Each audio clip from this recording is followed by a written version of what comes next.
우리 하나님 말씀 같이 보겠습니다. 마태복음 18장 23절부터 35절까지 말씀입니다. 마태복음 18장 23절부터 35절까지 한 절씩 교독하겠습니다. 그러므로 천국은 그 종들과 결산하려 하던 어떤 임금과 같으니 갚을 것이 없는지라 주인이 명하여 그 몸과 아내와 자식들과 모든 소유를 다 팔아 갚게 하라 하니 그 종이 엎드려 절하며 이르되 내게 참으소서 다 갚으리이다 하거늘 그 종의 주인이 불쌍히 여겨 놓아보내며 그 빚을 탕감하여 주었더니 그 종이 나가서 자기에게 100데나리온 빚진 동료 한 사람을 만나 빚을 갚으라 하며 그 동료가 엎드려 간구하여 이르되 나에게 참아주소서 갚으리이다 하되 허락하지 아니하고 이에 가서 그가 빚을 갚도록 오게 가르고는 그 동료들이 그것을 보고 몹시 딱하게 여겨 주인에게 가서 그 일을 다 알리니 이에 주인이 그를 불러다가 말하되 악한 종아 내가 빌기에 탕감하여 주었거늘 내가 너를 불쌍히 여긴 것 같이 너도 내 동료를 불쌍히 여김이 마땅하지 아니하냐 하고 그 주인 노하여 그 빚을 다 갚도록 그를 옥졸들에게 같이 읽겠습니다. 너희가 각각 마음으로부터 형제를 용서하지 아니하면 나의 하늘 아버지께서도 너희에게 이와 같이 하시리라. 아멘.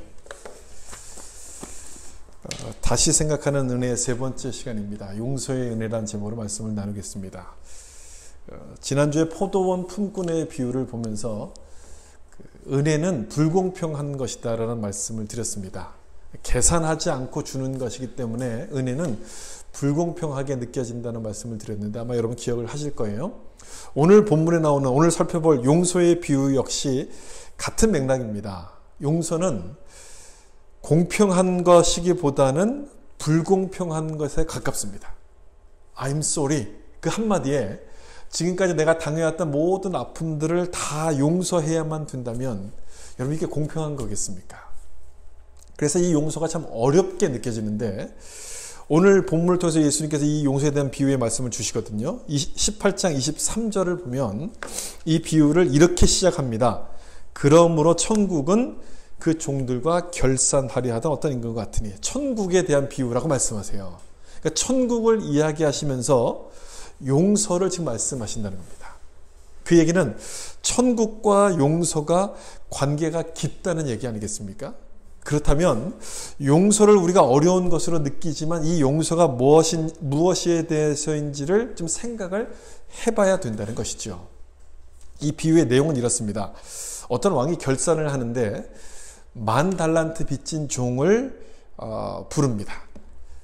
여기 24절에 결산할 때 10,000달란트 빚진 자 하나를 데려오며 그 당시 화폐 중에서 가장 큰 액수가 이 달란트였습니다. 그러니까 한 달란트면 6,000데나리온과 같은 금액이죠.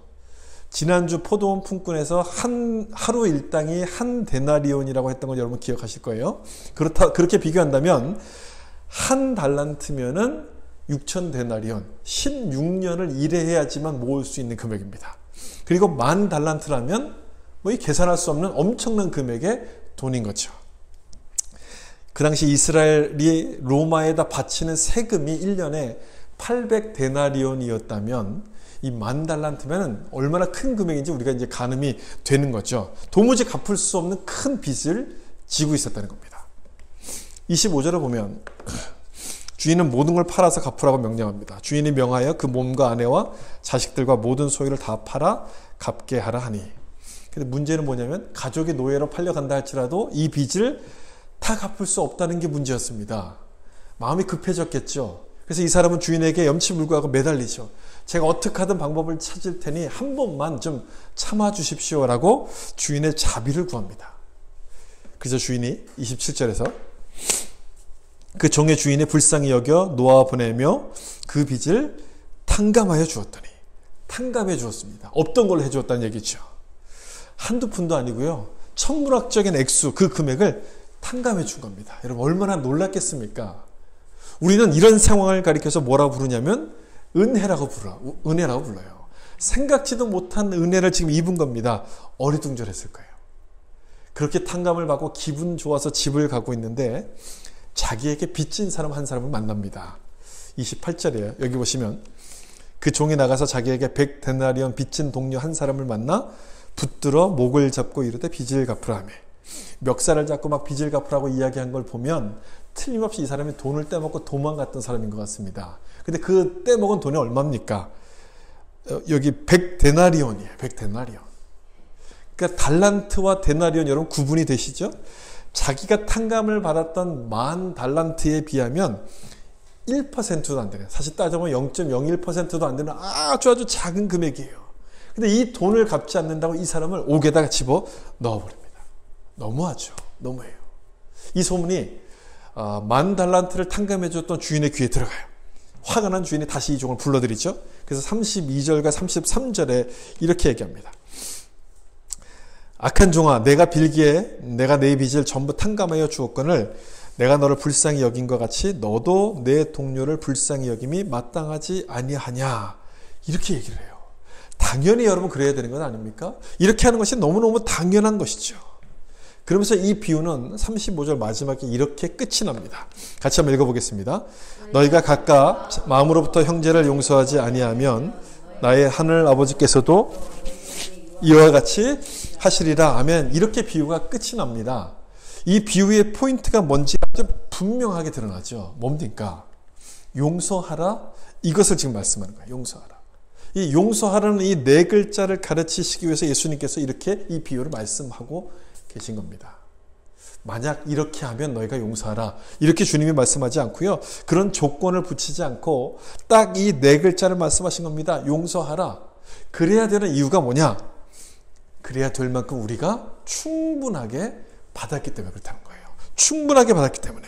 우리도 용서의 은혜를 받았기 때문에 이제는 우리가 그 용서를 베푸는 자가 되라고 주님이 말씀을 하시는 거죠. 이 비유를 읽어보면, 또 이 비유에 대한 말씀을 듣다 보면, 아, 그래, 나도 이제부터 좀 용서하면서 살아야지라는 마음을 먹게 돼요. 그렇게 마음을 딱 먹지만 밖에 나가서 나에게 빚진 사람을 딱 만나면, 빚을 지고 떼먹은 사람을 딱 만나면 이 말씀을 까맣게 다 잊어버립니다. 사람이 그러면 되겠어? 그 막 멱살을 잡고 그렇게 살면 안 되는 거지. 당장 내 돈을 갚으라고 막 이야기할 겁니다.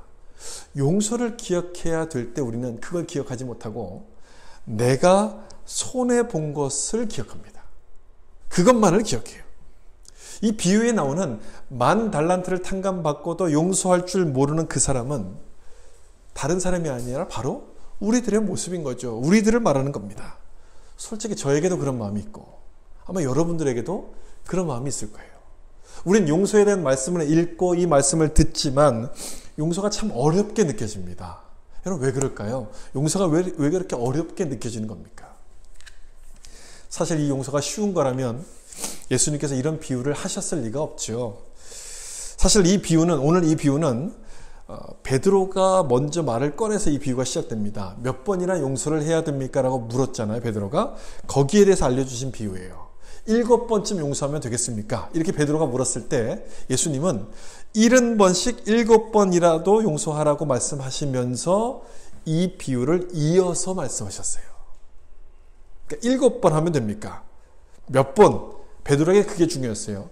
횟수를 중요하게 생각하는데 예수님은 70번씩 7번, 용서가 뭔지를 아는 것이 더 중요하다는 이야기를 말씀하는 것이죠. 용서가 뭔지를 알아야 된다는 거예요. 아, 이 정도면 할 만큼 한 것 아닙니까? 이 정도면 충분하지 않습니까? 우리는 그렇게 생각하는데 우리가 받은 용서는 10,000달란트, 그걸 받았다라고 주님께서 말씀하신다는 것이죠. 용서가 바로 그런 것이기 때문에 10,000달란트 받을 수 없는 것을 받은 것이기 때문에 이걸 잊어버리게 되면 용서는 어려워지는 겁니다. 따라서 주님은 이 용서가 뭔지를 오늘 비유를 통해서 말씀해 주시는데 우리가 이 비유를 보면서 생각하게 되는 첫 번째 용서는 뭐냐면 이겁니다. 용서는 본능을 거스르는 겁니다. 본능을 거스르는 것. 그래서 용서가 어려운 거죠. 예수님께서 비유로 말씀하신 것은 바로 이것 때문에 아니겠습니까? 본능을 거스르는 일이기 때문에 이것을 말씀하시는 거죠. 우리가 편하게 살려면 그냥 본능대로 살면 돼요. 그냥 하고 싶은 거 하면서 살면 제일 편합니다. 그런데 본능을 거스르면서 살려고 한다면 굉장히 어려워지기 시작합니다. 용서가 바로 그런 거죠. 용서가 어려운 것은 본능을 거스르는 일이기 때문에 어려운 겁니다. 여기 35절 말씀 제가 기록해 놨는데, 너희가 각각 마음으로부터 형제를 용서하지 않으면, 이렇게 말씀합니다. 이 말은 진심으로 용서하라는 그런 뜻의 말씀이거든요. 그래서 저는 이 말씀을 볼 때 이런 의미로 보여졌어요. 이 말씀이. 용서는 본능을 거스르는 일이다. 그렇게 말씀하시는 것으로 저에겐 그렇게 이해가 됐어요. 본능을 거스르는 일. 왜냐하면 진심으로 용서하라고 말씀하는데, 이 진심이라는 얘기는요, 마음을 특별하게 먹어야 되는 건 아닙니까? 특별하게만 먹어야지 되는 것이지 그냥은 되지 않는 것이기 때문에 그렇다는 얘기예요. 여러분, 밥 먹는 것, 노는 것, 이게 노력이 필요한 겁니까? 노력이 필요하지 않아요. 그냥 저절로 되는 거예요. 본능이기 때문에 저절로 되는 거예요. 근데 용서는요, 저절로 되지 않습니다. 용서하려면 무척 힘이 들어요. 엄청난 힘이 들어요. 본능을 거스르는 일이기 때문에 그렇다는 거죠. 이 다이어트가 힘든 것과 아주 비슷하거든요. 먹고 싶은 본성을 거스러야 되기 때문에 다이어트가 힘든 것처럼 용서도 여러분 마찬가지란 거예요. 내 욕심, 이 욕심이란 본능을 거스르는 일이기 때문에 용서가 굉장히 힘든 거예요. 여러분 어떠세요? 사촌이 땅을 사면 기분이 막 좋으십니까? 아니면 배가 아픕니까? 사촌이 집을 사면 기분이 좋으세요? 배가 아프세요? 배가 아프죠. 배가 아픈 게 당연합니다. 내가 남보다 더 잘 되고 싶은 것이 우리의 본능이기 때문에 배가 아픈 거예요. 그런데 상대방이 잘 되도록 용서한다? 이건 본능을 거스르는 일이기 때문에 어려운 일이라는 얘기죠. 저는 많은 분들을 만났지만 제가 먼저 용서하겠습니다, 이렇게 말하는 분을 본 적이 거의 없어요. 용서에 대한 얘기를 꺼내면 일단 고개부터 돌려요. 별로 듣고 싶지 않다는 것이죠. 고개부터 돌립니다. 세상 사람들 이야기하는 게 아니고 교회 다니는 분들 얘기거든요. 예수 믿는 사람들 얘기예요. 용서가 어려워서 교회를 옮겨 다니는 분들도 굉장히 많습니다. 우리는 이처럼 용서를 좀 피하고 싶은 일, 용서는 나하고 상관없는 일처럼 행동을 자꾸만 하는데, 이 35절에 있는 것처럼 예수님은 이렇게 말씀하세요. 진심으로 용서하라, 마음으로부터 용서하라, 이렇게 말씀하세요. 본능대로 살지 말고 그 본능을 넘어서라는 그 말씀 아니겠습니까? 예수 믿는 우리들은 어떤 사람이기 때문에 그렇습니까? 정과 욕심을 십자가에 못 박은 사람들이기 때문에, 본능을 거스르는 자들이기 때문에 그렇게 하라고 말씀하시는 거예요.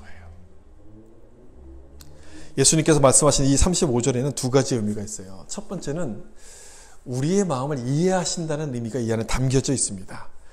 용서가 저절로 되는 거라면 굳이 이 말씀을 하실 리가 있겠습니까? 아니죠. 그런데 이 말씀을 하셨다는 것은 용서가 어렵다는 것을 예수님도 아신다는 거예요. 여러분, 이 아신다는 게 얼마나 위로가 되는 말씀입니까? 이 예수님이 아시기 때문에 내가 용서를 잘 못한다 할지라도 조금 기다려주시는 건 아니겠습니까? 그래서 참 위로가 되죠. 예수님이 아신다는 의미가 첫 번째 의미고, 또 한 가지는 예수님께서 이것을 말씀하신 것은 용서가 어렵지만 불가능한 것은 아니기 때문에 이 말씀을 하시는 거예요. 우리도 할 수 있기 때문에 용서하라는 말씀을 하신다는 겁니다. 이 부분이 아주 중요해요. 우리도 할 수 있다는 거예요. 우리도 할 수 있다는 거. 대부분 그렇게 생각하지 않거든요. 용서, 난 힘들어, 난 못하는 거야, 이렇게만 생각하고 넘어가는데요. 용서는 우리도 할 수 있기 때문에 이것을 말씀하셨다는 겁니다. 왜 그런지 아십니까? 우리에게 용서라는 마음을 주셨기 때문에 그렇다는 거예요. 이 용서라는 감정은 인간에게만 있는 특별한 감정입니다. 여러분, 집에서 키우는 강아지가 용서하는 개를 보신 적 있습니까? 주인이 막 뭐라 그러면 막 용서해 줍니까? 그런 개는 없어요. 개는요, 본능대로 삽니다. 그냥 하고 싶은 대로 살아요. 그냥 느끼는 대로 살지 용서라는 감정이 없어요. 근데 인간에게는 용서라는 감정이 있어요. 내가 용서를 하고 용서를 못하고 이걸 떠나서 그냥 용서를 해야 될까 말까 이런 걸 고민하지 않습니까? 용서를 고민한다는 것은요, 우리 안에 이런 감정을 주셨다는 것이고 본능대로 살지 말라고 주님께서 말씀하신다는 거예요. 우리는 그 본능을 거스르는 존재, 본능대로 사는 존재가 아니라고 주님이 우리 가운데 말씀하시고 있다는 거예요. 근데 세상은 어떻습니까? 세상은 우리에게 자꾸만 본능대로 살라고 얘기해요. 그걸 가리켜 유혹이라 부르지 않습니까? 내가 하고 싶은 것, 내가 원하는 것, 내가 내 본능대로 욕심을 따라 사는 것, 이것이 바로 유혹이고, 그 본능대로 사는 것을 충실한 거라고 세상은 자꾸만 우리를 유혹하는데, 성경은 뭐라고 말씀하냐면 용서하라, 사랑하라, 기도하라 이렇게 말씀해요. 그 본능을 거스르라는 얘기예요. 우리는 본능대로 사는 존재가 아니기 때문에 그 본능을 뛰어넘어야 된다고 성경은 말씀하고 있다는 겁니다. 여러분 이 말씀 보시겠어요? 갈라디아서 5장 16절인데 우리 하반절만 기록했습니다. 같이 한번 읽겠습니다. 너희는 성령을 따라 행하라. 그리하면 육체의 욕심을 이루지 아니하리라. 육체의 욕심, 그게 바로 본능입니까? 본능 아닙니까? 그걸 따르지 말고 무엇을 따르라고 여기서 말씀합니까? 성령을 따르라고 되어 있어요. 성령. 왜요? 하나님이 우리를 그렇게 만드셨기 때문에. 우린 본능을 넘어서서 성령을 따르는 자로 하나님께서 지으셨기 때문에 예수님께서 오늘 비유를 통해서 무엇을 하라고 말씀하시는 거예요? 용서하라고 말씀하시는 거예요. 용서하라.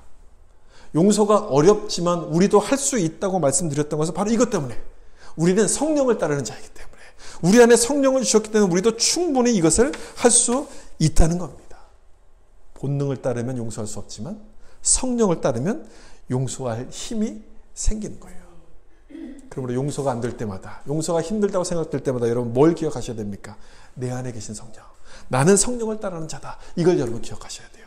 내 안에 성령을 주셨다. 나는 성령을 따르는 자라는 것을 기억하게 될 때 본능을 넘어서서 용서할 힘이 생기게 될 줄로 믿습니다. 두 번째, 오늘 본문이 설명하고 있는 용서는 이런 거죠. 물물교환이 아니다라는 겁니다. 우리에게 용서가 어렵게 느껴지는 것은 이렇게 생각해서 그래요. 물물교환처럼 생각합니다. 저 사람이 사과하면 나도 용서해야지. 여러분 이런 생각 한두 번 해보신 적이 있죠? 아마 다 해보셨을 거예요. 저 사람이 하면 나도 용서해야죠. 내가 먼저 용서하기보다 상대방의 태도를 보고서 용서하려고 한다는 것은 물물교환처럼 생각하는 거예요. 오는 게 있어야지 가는 게 있지. 이런 생각을 우리가 하고 있는데 문제는 뭐냐면 상대방도 똑같은 생각을 한다는 겁니다. 그러니까 서로 용서가 안 되는 거예요. 관계 회복이 안 되는 거예요. 내가 먼저 받아주면 되는데 그냥 그놈의 자존심 때문에 그걸 못하는 거예요. 나는 용서할 준비가 됐는데 저 사람이 문제입니다. 저 사람이 안 하니까 나도 못하는 겁니다. 상대방에게 자꾸만 핑계를 돌립니다. 부부싸움에 이런 모습이 자주 나타나지 않습니까? 여러분 부부싸움은 대부분 다 이렇게 아주 작은 일로 시작하잖아요. 그래서 그냥 미안하다고 하면 끝나는 일인데 내 자존심 때문에 그 미안하다는 말을 못해서 아주 크게 막 번져가기 시작합니다. 화장실에 비누를 갖다 놓는 일이 이제 아내의 역할인데 비누가 없었어요. 그 남편이 막 빈정대니까 자존심이 강했던 이 아내가 자기가 깜빡 잊었다는 걸 알면서도 내가 막 갖다 놨다가 막 우기죠. 그러다 이 부부가 싸우기 시작해서 7개월 동안 각방을 막 쓰게 돼요. 7개월 동안을. 실제 벌어진 일이 아니라 소설에 나오는 이야기인데 사실 그 소설에 나오는 이야기가 실제로도 막 벌어지는 일 아닙니까? 우리 현실에도 벌어지고 있어요. 여자분들이 화가 나면 제일 많이 하는 말이 바로 이런 말 아닙니까? 당신하고 결혼하면 물 한 방울 안 묻히게 해준다는데 약속했는데 이게 뭡니까? 이런 말 아닙니까? 그럼 남편은 뭐라고 대답해요? 그래서 고무장갑 사줬잖아. 이렇게 얘기를 해요. 그래서 싸움을 키우는 거예요. 그래서 그냥 미안해 한마디 하면 그냥 끝나는 일인데 괜한 말을 해가지고 싸움을 더 크게 만들어요. 근데 왜 미안하다는 말이 안 나올까요? 아주 이 간단한 말, 이 미안하다는 이 간단한 말이 왜 안 나오는 겁니까? 너만 고생해, 나도 고생해.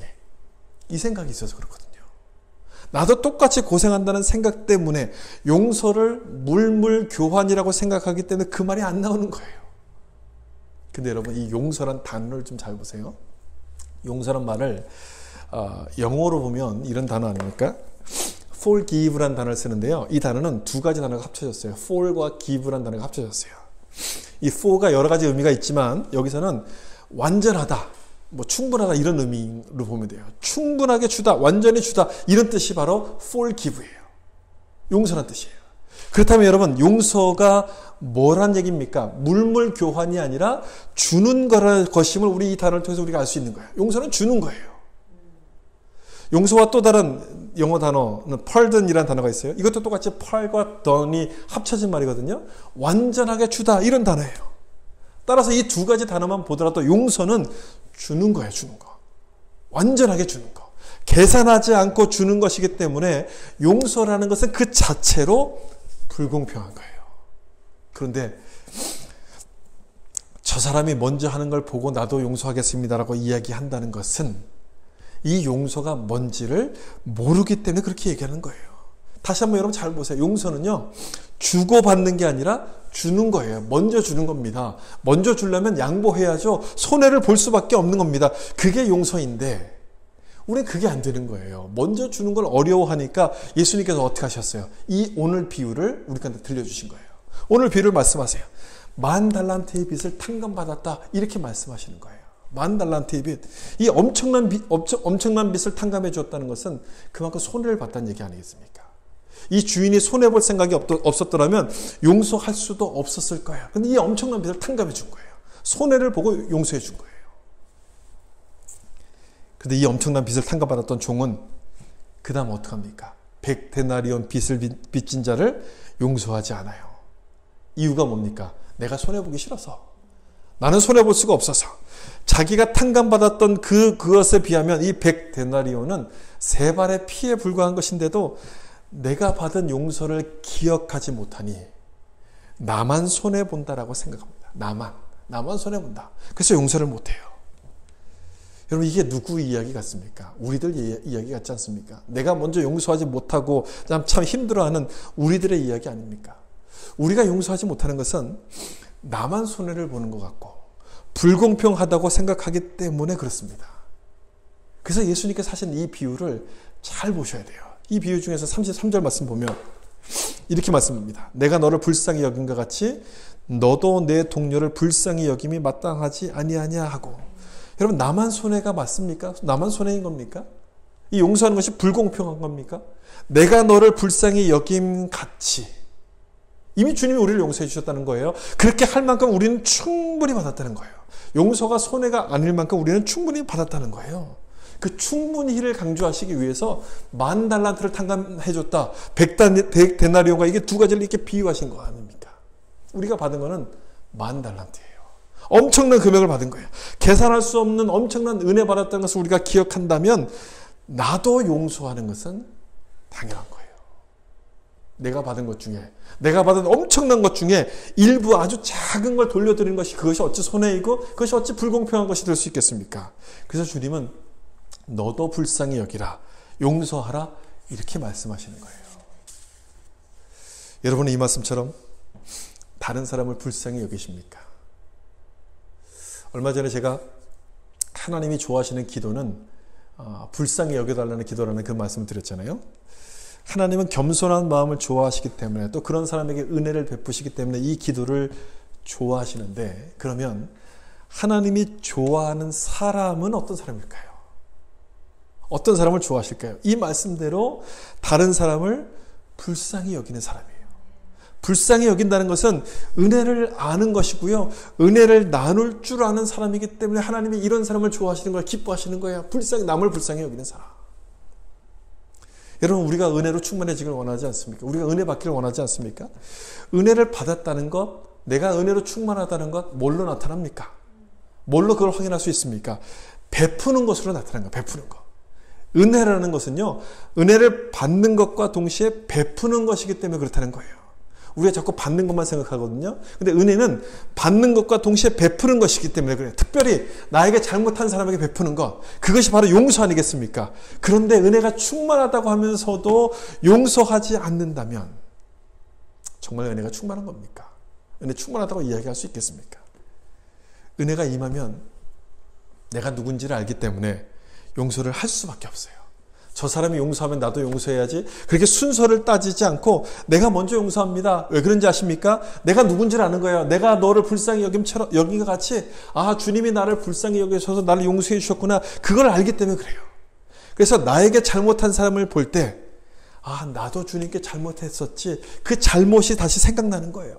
그런 나를 용서해 주셨다는 것을 알기 때문에 내가 먼저 용서하게끔 되는 거예요. 은혜를 받으면 눈이 열리는 것이죠. 내가 내 모습이 어떤 모습인지 보는 눈이 열리게 되는 것이고, 용서가 물물교환이 아닌 돌려주는 것임을 알기 때문에 용서할 수 있는 힘이 생기게끔 되는 거예요. 여러분에게도 이런 은혜가 있길 바랍니다. 용서가 돌려주는 것임을 여러분 알고 은혜를 나눌 수 있는 여러분 될 수 있기를 예수님의 이름으로 축복합니다. 마지막으로 한 가지만 더 생각할 것은, 이겁니다. 본문을 통해서 생각하게 되는 것은요, 이거예요. 하나님의 용서는 나하기에 달려있다는 겁니다. 한번 따라해 보실까요? 하나님의 용서는 나하게 달렸다. 여기 나오는 본문 35절 말씀이 저는 바로 그런 의미라고 생각합니다. 35절을 보시면 너희가 각각 마음으로부터 형제를 용서하지 아니하면 나의 하늘 아버지께서도 너희에게 이와 같이 하시리라. 이게 바로 그런 뜻 아닙니까? 내가 하는 걸 보고서 하나님도 그렇게 하시겠다. 그런 뜻의 말씀 아니겠습니까? 우리가 알고 있는 말씀과는 좀 달라 보이죠? 우리가 알고 있는 것은 우리가 하나님께 기도하면 하나님이 용서하신다라고 알고 있는데 이 말씀을 보면 내가 용서하면 용서하신다. 나 하는 걸 보고 용서하신다고 말씀을 합니다. 좀 이상하기도 하고 아주 무서운 말씀이기도 하지 않습니까? 근데 이 말씀이 여기만 딱 나온다면 그래 한번 어쩌다 이렇게 하신 말씀이겠지 하고 이렇게 넘어갈 수도 있을 텐데 이와 똑같은 의미의 말씀이 우리가 잘 알고 있는 주기도문에도 나옵니다. 마태복음 6장 12절을 보면 주기도문에 나오는 말씀 중에 한 구절이죠. 우리가 우리에게 죄 지은 자를 사하여 준 것 같이 우리 죄를 사하여 주시옵고. 이러면 어떻습니까? 무슨 뜻입니까? 나 하는 걸 보고 용서하신다는 그런 말씀 아니겠습니까? 이게 바로 그런 의미예요. 우리가 그냥 주기도문을 암송만 하다 보니까 그 의미를 깊이 생각하지 못하는데 바로 그런 뜻이거든요. 이 말씀 중에서 이 같이라는 단어를 보세요. 죄를 사하여 준 것 같이. 그러니까 우리를 용서할 근거를 어디에서 찾으신다는 말씀인 거예요? 내가 용서하는 걸 보고서 용서하신다. 거기서 근거를 찾는다는 그 말씀인 거예요. 그 다음 이어지는 마태복음 6장 14절과 15절에도 보면 또 한 번 이 말씀을 강조하시는데 너희가 사람의 잘못을 용서하면 너희 하늘 아버지께서도 너희 잘못을 용서하시려니와 너희가 사람의 잘못을 용서하지 아니하면 너희 아버지께서도 너희 잘못을 용서하지 아니하시리라. 이 말씀에서도 용서의 근거를 어디서 찾습니까? 우리에게서 찾는다고 말씀하세요. 다시 말하면 나 하는 걸 보고 용서하시겠다 이렇게 말씀하신다 여기에요. 여러분 헷갈리십니까? 우리가 회개하면 하나님이 용서해 주신다고 하셨는데 이게 도대체 무슨 말씀인가? 여러분 헷갈리신가요? 그 생각이 맞죠? 맞아요. 우리가 회개하면 하나님이 용서해 주세요. 그 집을 나갔던 탕자가 집으로 돌아왔을 때 아버지가 그 탕자를 맞아주는 것처럼 우리가 회개하면 하나님이 용서해 주시는 것이 맞습니다. 근데 이 말씀은요, 산상수훈에 나오는 말씀이잖아요. 이 말씀은 믿는 자들을 위해서 주신 말씀이에요. 그러니까 이미 집으로 돌아온 탕자에게 주시는 말씀이라는 얘기예요. 이미 은혜를 받은 사람들, 10,000달란트를 탕감받은 자에게 주시는 말씀이라는 얘기예요. 그렇게 보셔야 돼요. 그렇게 보면 이 말씀은 전혀 이상한 말씀이 아니에요. 은혜를 받았기 때문에 너도 은혜를 베풀라고 지금 하시는 말씀이라는 거예요. 그런 의미의 말씀이라는 거예요.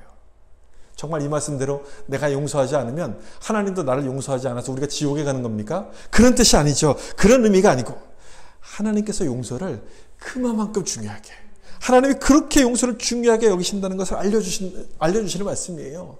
우리가 하나님의 자녀라는 것을 나타낼 수 있는 방법은 바로 그 용서를 통해서 나타나기 때문에 그런 거예요.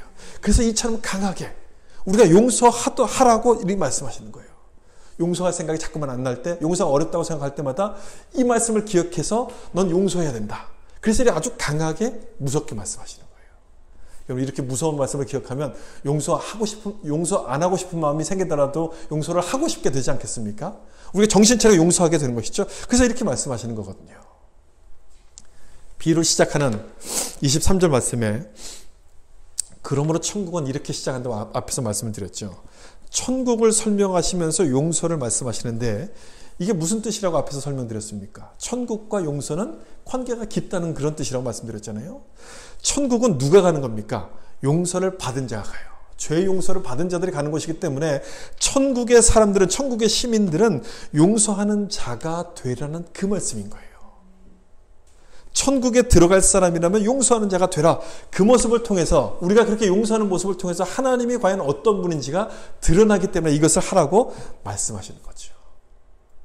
여러분 교회를 다니지 않는 사람에게 성경 말씀 중에 기억나는 말씀이 뭐냐고 이렇게 물어보면 대부분의 사람들이 이 말씀을 이야기합니다. 원수를 사랑하라.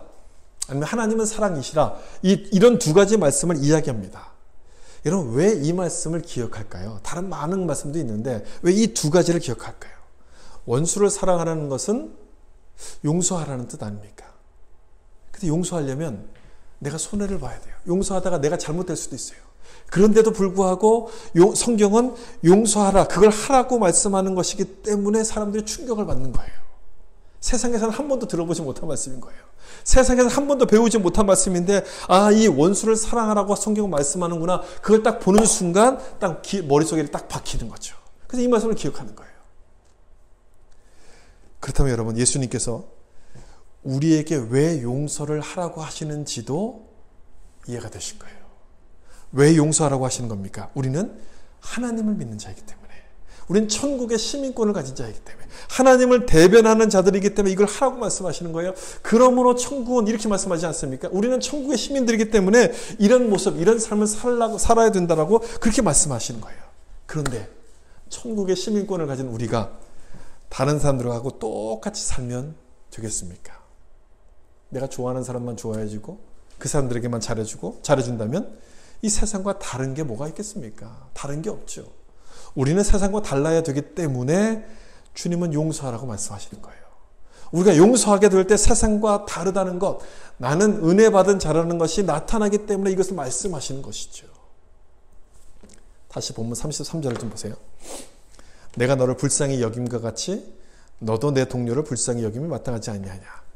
여기에도 아까 우리가 주기도문에서 본 것처럼 뭐뭐 같이가 나오잖아요. 불쌍히 여김 같이.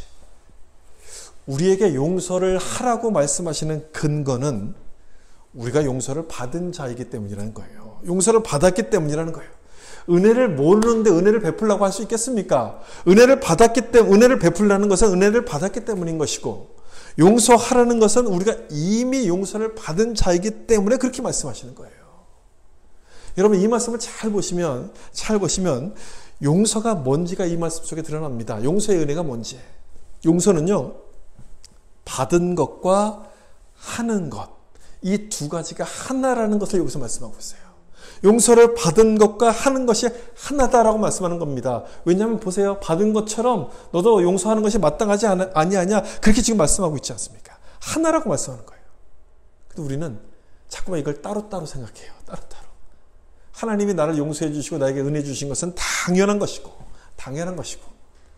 내가 남을 용서하는 것은 제가 좀 생각해보고 하겠습니다. 제가 좀 기도해보고 하겠습니다. 그렇게 따로따로 구분을 해요. 그게 아니라는 거예요. 주님은 이 비유를 통해서 아주 분명하게 말씀하고 있어요. 내가 용서받은 게 당연하다면 다른 사람을 용서하는 것도 당연하다라고 말씀하시는 거예요. 왜냐하면 용서는 받은 것과 주는 것, 하는 것이 하나이기 때문에 그렇다는 거예요. 하나이기 때문에. 하나님의 용서가 나 하는 것에 달려있다는 말이 바로 그런 의미인 것이죠. 은혜라는 것은 받는 것과 주는 것이 동전의 양면처럼 하나이기 때문에 그렇다는 거예요. 하나이기 때문에. 은혜를 받기만 할 수 없고 받았으면 주는 것, 그렇게 하나이기 때문에 그렇다는 거예요. 하나. 그래서 여러분, 용서가 어렵게 느껴질 때마다 이걸 좀 생각해 보시면 좋겠어요. 내가 용서받았다. 그걸 먼저 좀 생각해 보세요. 내가 저 사람을 용서해야지, 그 생각을 좀 내려놓고요. 내가 누군가를 용서해야지라는 생각을 잠시 내려놓고 내가 용서받았다는 것을 먼저 좀 생각해 보세요. 그걸 깊이 묵상해 보면 용서는 동전의 양면과 같아서 용서할 마음이 생기기 시작해요. 하나님의 은혜를 묵상하면, 내가 받은 걸 생각하면 그 받은 것 때문에 나도 그 사람에게 줄 수밖에 없는, 주어야 되겠다는 마음이 생겨나기 때문에 그렇다는 거예요. 그러므로 우리가 하나님의 은혜 속에 거하며 살려면, 우리가 은혜를 충만히 받으면서 살려면 뭘 잘해야 되겠습니까? 용서를 잘 하셔야 돼요. 용서를 하셔야 돼요. 용서하지 못해서 화가 나 있고 믿음으로 가득 차 있다면 어찌 그 마음속에 은혜가 임할 수 있겠습니까? 여러분, 그래서 그런 의미에서 보면 용서라는 것은요, 손해가 아닌 거예요. 손해가 아니라 우리에게 더 유익한 거예요. 내가 용서하려면 내 마음에 잘못된 것들을 다 이렇게 쫓아내야 되는 건, 몰아내야 되는 건 아닙니까? 내 안에 자리 잡은 미움을 몰아내고 분노가 날 지배하지 못하도록 끊어내는 것이기 때문에 더 큰 은혜를 경험하는 아주 유익한 일이 되는 겁니다. 용서가 바로 그런 거예요. 그렇다면 여러분, 용서를 열심히 해야 되지 않겠습니까? 용서를 해야죠. 손해가 아니라 유익한 거라면 열심히 노력해야죠. 잘 안 되더라도 다시 한번 도전하고, 포기하지 말고 도전하고 용서하기를 힘쓰는 그런 우리들이 되어야 됩니다. 마지막으로 한 가지 편지만 읽어드리고 좀 말씀 마치려고 합니다. 어떤 선교사님이 쓴 편지인데 이런 내용의 편지를 썼어요. 저를 위해서 기도 부탁드립니다. 제가 사역하는 이곳에 어려운 일이 많이 생깁니다. 특히 덫에 걸린 먹이를 잡으려는 짐승처럼 저를 괴롭히는 사람들이 많습니다. 감사하게도 그 일을 통해 그들을 미워하지 않을 정도의 믿음은 얻었습니다. 그러나 너그럽게 품어주고 받아주지 못하는 저를 발견합니다. 안타까운 것은 이유 없이 날 미워하는 자에게 저들 스스로 미움의 끈을 끊어버리도록 감동시켜줄 사랑이 저에게 없다는 겁니다. 그 사랑, 어떤 것도 녹일 수 있는 사랑을 갖도록 기도 부탁드립니다. 저는 이 편지를 읽으면서 미워하지 않으면 됐지, 뭐 그 정도면 아주 대단한 거 아닌가라고 생각했던 그것들을 다시 한번 생각하게 됐어요. 여러분, 미워하지 않는 건 얼마나 큰 일입니까? 대단한 거잖아요. 대단한 거지만 하나님은 우리에게 더 큰 걸 요구하신다는 거예요. 더 큰 거. 그게 뭡니까? 용서라는 거예요. 용서를 하나님이 원하신다는 거예요. 생각만 해도 여러분의 마음을 힘들게 하는 사람들이 있지 않습니까? 다 잊어버리셨습니까? 잊어버려서 다 없던 일을 지워버리셨습니까? 그리고 됐다고 생각하십니까? 그렇지 않아요. 잊어버렸다고 해서 되지 않아요. 내가 그 사람을 미워하지 않는다고 해서 그것으로 충분하지 않다는 겁니다. 충분하지 않고요. 그 사람을 용서할 수 있어야 되는 거였죠. 용서하는 데까지 나가야 돼요. 용서를 해야만 된다는 거예요. 우리가 그런 용서를 받았기 때문이고 용서하게 될 때 하나님의 더 큰 충만한 은혜를 경험하게 되기 때문에 용서하라고 주님은 말씀하시는 거예요. 용서는 힘든 것이지만 용서할 때 하나님의 더 큰 은혜가 우리 가운데 임하게 되면 여러분 믿으셔서 용서의 은혜를 베풀며 사는 여러분 되시길 예수님의 이름으로 축원합니다.